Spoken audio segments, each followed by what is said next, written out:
सतयुग का रहस्य, क्या यह एक वैज्ञानिक युग था?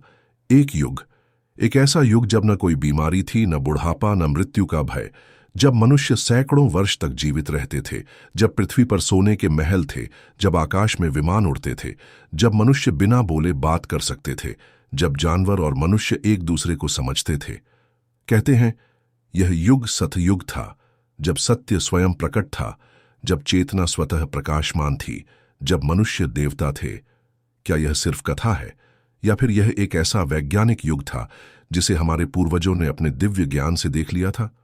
सतयुग कोई कल्पना नहीं था, यह एक वास्तविक ऐतिहासिक युग था जिसका उल्लेख न सिर्फ हिंदू पुराणों में बल्कि ग्रीक, माया, चीनी, तिब्बती और एटलांटिस के ग्रंथों में भी मिलता है।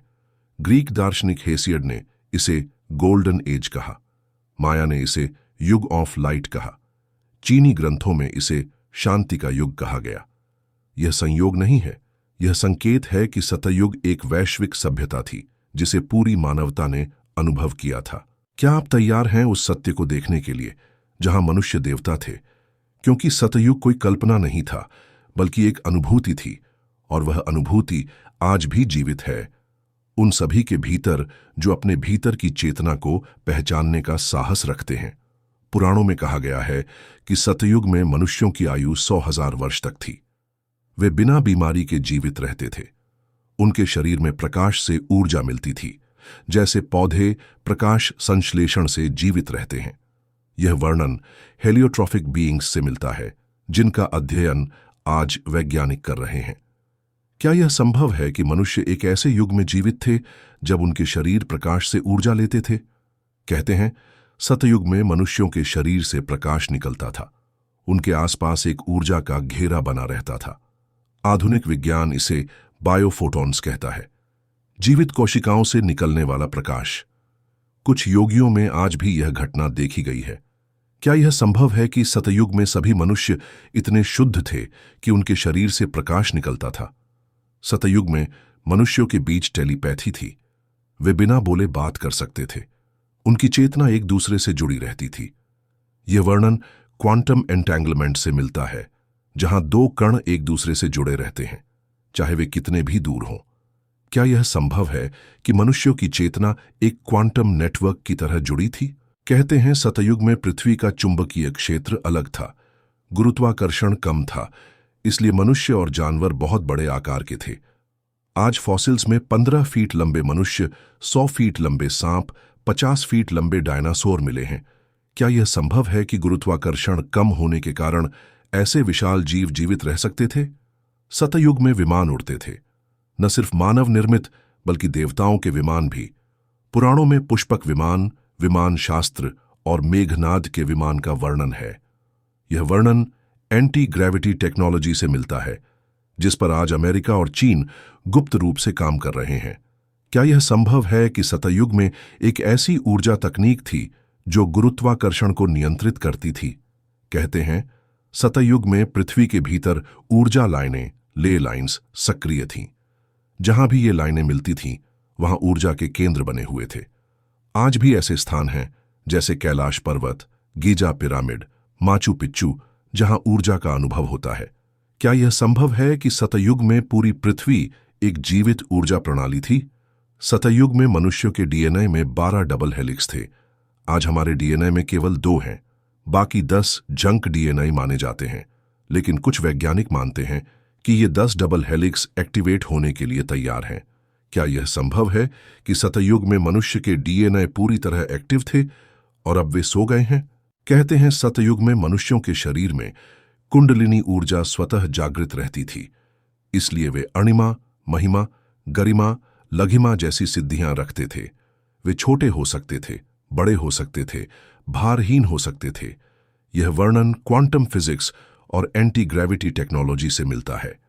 क्या यह संभव है कि सतयुग में मनुष्य भौतिक नियमों को तोड़ सकते थे? कहते हैं सतयुग में पृथ्वी के ऊपर एक अदृश्य ऊर्जा गुंबद था जो हानिकारक ऊर्जा से बचाता था। यह वर्णन वॉन एलन बेल्ट्स से मिलता है, जो पृथ्वी को सौर तूफानों से बचाते हैं। लेकिन सतयुग में यह गुंबद और भी शक्तिशाली था। क्या यह संभव है कि प्राचीन भारत में एक ऐसी ऊर्जा तकनीक थी जो पूरी पृथ्वी को सुरक्षित रखती थी। सतयुग में मनुष्यों के शरीर में पीनियल ग्लैंड, तीसरी आंख, सक्रिय था। इसलिए वे भूत भविष्य देख सकते थे, अंतरिक्ष के रहस्य जानते थे और अपने भूतकाल के जन्म याद कर सकते थे। आज यह ग्रंथि सोई हुई है। क्या यह संभव है कि सतयुग में मनुष्य अपने भीतर की चेतना को पूरी तरह जानते थे? कहते हैं सतयुग में मनुष्यों के शरीर में एक ऐसी ऊर्जा चलती थी जो उन्हें समय और स्थान के परे ले जाती थी। वे भूत भविष्य देख सकते थे, अपने पिछले जन्मों को याद कर सकते थे और अंतरिक्ष के रहस्य जानते थे। आधुनिक विज्ञान इसे क्वांटम कॉन्शसनेस कहता है, जहां चेतना समय और स्थान के बंधन से मुक्त हो जाती है। कुछ वैज्ञानिक मानते हैं कि मानव मस्तिष्क एक क्वांटम कंप्यूटर की तरह काम करता है। क्या यह संभव है कि सतयुग में यह क्वांटम सिस्टम पूरी तरह एक्टिव था और आज वह निष्क्रिय हो गया है? सतयुग में मनुष्यों के शरीर में एक ऐसी ऊर्जा थी जो उन्हें अदृश्य बना सकती थी, जो चाहे तो दिखाई दे, न चाहे तो लुप्त हो जाए। यह वर्णन स्टील्थ टेक्नोलॉजी से मिलता है, जिस पर आज अमेरिका और चीन काम कर रहे हैं। लेकिन सतयुग में यह तकनीक ऊर्जा आधारित थी, न कि मशीन आधारित। क्या यह संभव है कि मनुष्य अपने शरीर के परमाणुओं को इतना तेज बना लेते थे कि वे प्रकाश को पार कर जाते थे? कहते हैं सतयुग में मनुष्यों के शरीर में एक ऐसी ऊर्जा थी जो उन्हें टेलीपोर्ट कर सकती थी। वे एक जगह से दूसरी जगह बिना चले पहुंच जाते थे। यह वर्णन क्वांटम टेलीपोर्टेशन से मिलता है, जिसे आज वैज्ञानिक प्रयोगशाला में कर चुके हैं। क्या यह संभव है कि सतयुग में यह तकनीक मानव शरीर में जन्मजात थी? सतयुग में मनुष्यों के शरीर में एक ऐसी ऊर्जा थी जो उन्हें बिना बोले बात करने देती थी। उनकी चेतना एक दूसरे से जुड़ी रहती थी। यह वर्णन न्यूरल नेटवर्किंग और ब्रेन टू ब्रेन कम्युनिकेशन से मिलता है, जिस पर आज न्यूरोलिंक जैसी कंपनियां काम कर रही हैं। क्या यह संभव है कि सतयुग में मनुष्यों के मस्तिष्क एक प्राकृतिक वाईफाई नेटवर्क की तरह जुड़े हुए थे? कहते हैं सतयुग में मनुष्यों के शरीर में एक ऐसी ऊर्जा थी जो उन्हें बीमारियों से मुक्त रखती थी। उनके शरीर में स्वतः उपचार प्रणाली थी जो किसी भी कोशिका को तुरंत ठीक कर देती थी। आज विज्ञान इसे सेल्यूलर रिजनरेशन कहता है। क्या यह संभव है कि सतयुग में मनुष्यों के शरीर में यह प्रणाली पूरी तरह एक्टिव थी? यह वीडियो था अज्ञात कथन से आपके लिए।